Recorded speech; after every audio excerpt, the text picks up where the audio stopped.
debat praimtihan. Jadi ini sudah terbaik di antara yang terbaik. Jadi tepuk tangan untuk kedua grup peserta ini.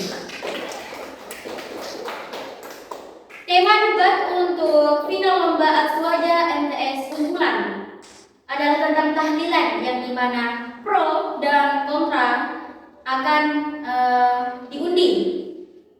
Silakan kelas 3 apa kelas 2 duluan yang ambil? Oke, kelas 3.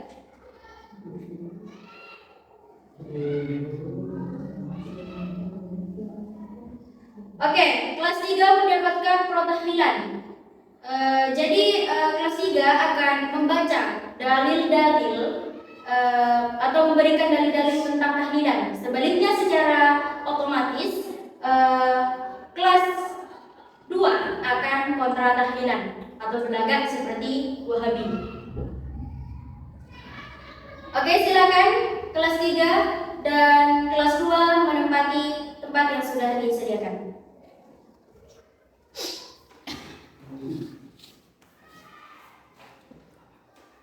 Selanjutnya, saya akan membacakan teknik-teknik debat.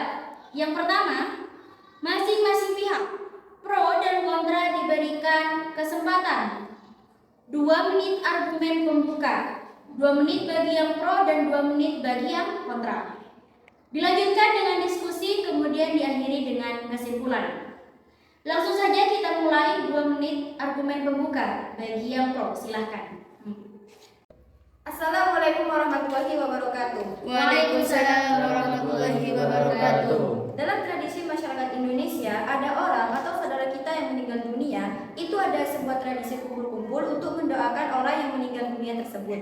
Dasar kami melakukan tahlilan adalah Quran surah Al-Hasyr ayat 10 yang berbunyi walladzina ja'u min ba'dihim yaquluna rabbana ighfir lana wa li ikhwanina alladzina sayaquna bil imani wala taj'al fi qulubina ghillal ladzina amanu rabbana innaka ra'ufur rahim. Yang pada garis besarnya di situ adalah ada anjuran untuk berdoa atau mendoakan orang yang telah meninggal.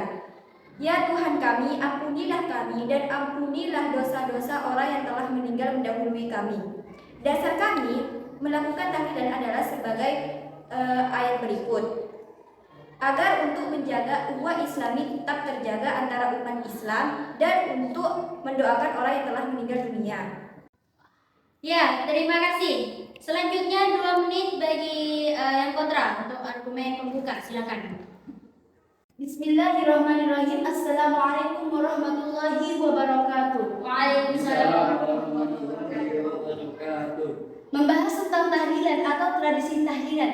Tahlilan ialah merupakan salah satu tradisi yang dianggap baik oleh masyarakat Islam di seluruh Indonesia, khususnya bagi kaum Nahdi yang secara gamblang dan secara terang-terangan bertentangan dengan syariat Islam. Kenapa?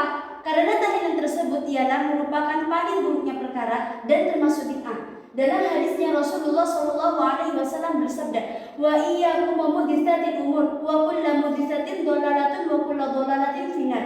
Yang maknanya adalah tahlilan tersebut merupakan paling buruknya perkara.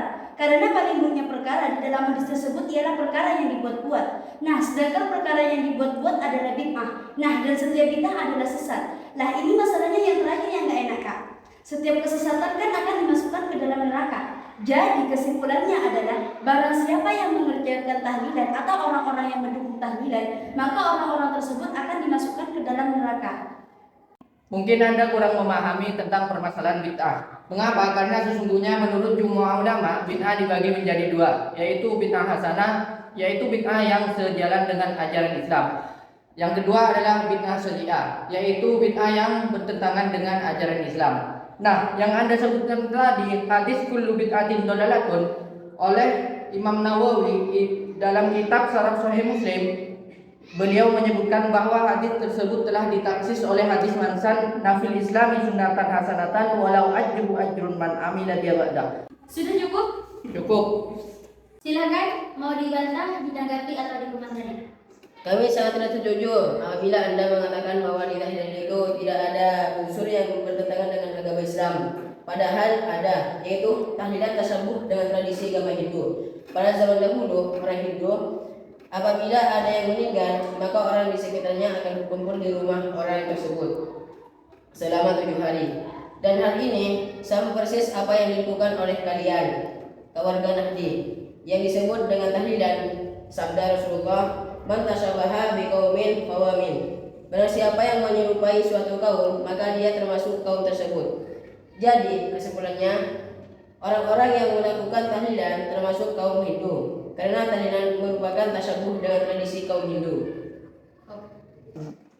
Bisa disebutkan miripnya seperti apa? Seperti kumpul-kumpul. Kumpul-kumpul ya. Oke, silakan ditanggapi. Maaf, sangat tidak sepadan sekali jika Anda mengatakan bahwasanya tradisi tahlilan itu tasabuh dengan tradisinya orang Hindu. Dan Anda tadi mengatakan tasabuhnya dari perkumpulannya. Padahal Nabi sendiri mengatakan, "Man arada buah tal jannah falyazil jamma." Engkau ingin masuk surga, ikutilah jamaah atau perkumpulan. Terjadi kalau masalah perkumpulan itu tidak ada hadis atau dalil yang melarangnya, tetapi ada hadis yang menganjurkannya. Tetapi yang dipermasalahkan itu adalah isi perkumpulannya. Kalau dilihat secara detail, isi perkumpulan orang Hindu dan orang Nahdi dan itu sangat berbeda. Dikarenakan kalau orang Hindu isinya dalam hal-hal negatif seperti mabuk-mabukan, judi dan lain sebagainya. Dan hal ini pula dalam perkara dan dilakukan oleh Wali Songo ketika hendak mengajarkan ajaran Islam di tanah Jawa. Pada satu zaman Wali Songo tidak semata-mata menghapuskan tradisi yang ada atau tradisi yang dilakukan oleh orang Hindu, tetapi hanya merubah isi dari perkumpulan yang dilakukan oleh orang Hindu, dan itulah tasabuh dengan orang Hindu menjadi tiada. Jadi tasabuhnya hilang dengan mengubah isi ya? Hilang. Ya. Oke, silakan. Terima kasih. Kami menemukan subhat yang lain yang tidak bisa kami benarkan dalam agama Islam. Bahwasannya dalam tradisi tahlilan itu ada hari yang dibuat luas. Contohnya seperti 7 hari, 10 hari, 40 hari, bahkan 100 ataupun 1000. Bahkan itu tidak ada dalam perintah Nabi. Dan Nabi bersabda, "Tidak amalan laisa alaihi faraddan." Barang siapa yang mengerjakan perintah tidak ada perintah atas Nabi, maka perbuatan itu ditolak. Nah, tahlil itu kan membuat seperti 7 hari, 10 hari. Itu kan tidak ada dalam perintah Rasul. Juga ada hal-hal yang banyak bertentangan dengan tahlilan. Contohnya semisal menyuguhkan makanan, bidah dan lain-lain sebagainya. Jadi tahlilan itu sama saja dengan percuma dan sama saja lagi dengan sia-sia. Terima kasih. Tahlilan sia-sia kan? Kenapa Anda masih membela dan mendukung adanya tahlilan? Kata siapa gak ada dasarnya dalam penentuan hari. Rasulullah SAW pernah melakukan suatu perjalanan untuk pergi ke Masjid Quba. Hadisnya begini. Ya'ti Masjid Quba kulla sabtin masyian wa rakiban wa kana Abdullah ibnu Umar radhiyallahu anhu. Yang artinya Rasulullah pergi ke Masjid Quba